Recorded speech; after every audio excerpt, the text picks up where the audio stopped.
Everyone remembers the first pilot to break the sound barrier, but almost no one remembers the first civilian to do it. And when he landed, his nose gear wouldn't come down.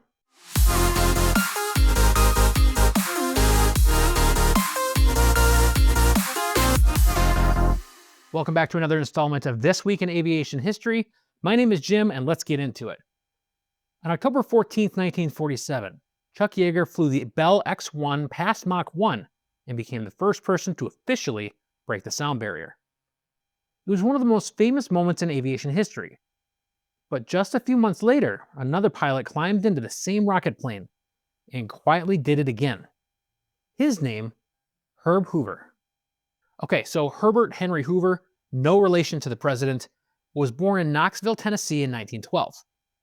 He earned a mechanical engineering degree from the University of Tennessee and then learned to fly while serving as a pilot in the Army Air Corps.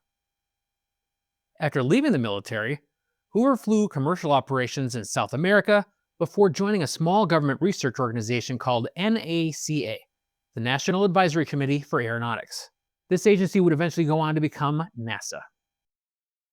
So what's the difference between him and Chuck Yeager? Well, unlike military pilots like the Yeager, NACA pilots were civilians. These guys weren't chasing speed records or proving national prestige.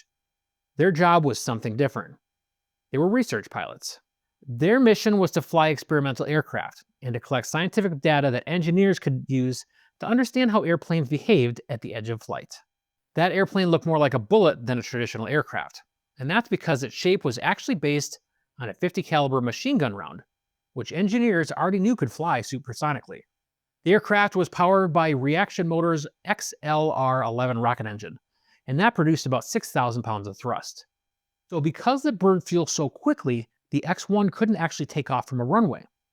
Instead, it was carried to altitude under the wing of a B-29 bomber and then released. So in the late 1940s, the region around Mach 1 was still mysterious. Pilots called it the sound barrier. An aircraft would approach that speed and often experience violent buffeting, loss of control, and in time, structural failure. No one fully understands what would happen as airplanes pushed through it.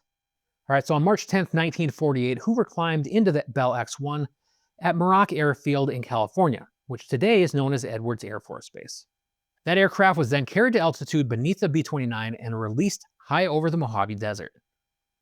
After separation, Hoover ignited the XLR-11 rocket engines and began accelerating towards the transonic region. As the aircraft climbed beyond 42,000 feet, the X-1 pushed past Mach 1. With that flight, Herb Hoover became the first civilian pilot to exceed the speed of sound. So you might think that igniting a rocket and reaching the speed of sound is the most dangerous part of this flight. Well, unfortunately, you'd be wrong.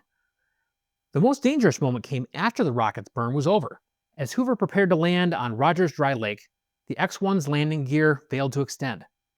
The aircraft had to land, and the dry lake bed was the only runway available.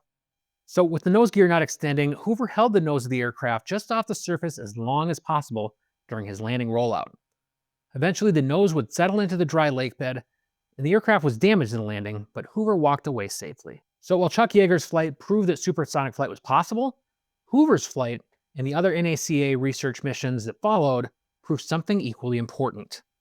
Supersonic flight can be studied, measured, and understood scientifically.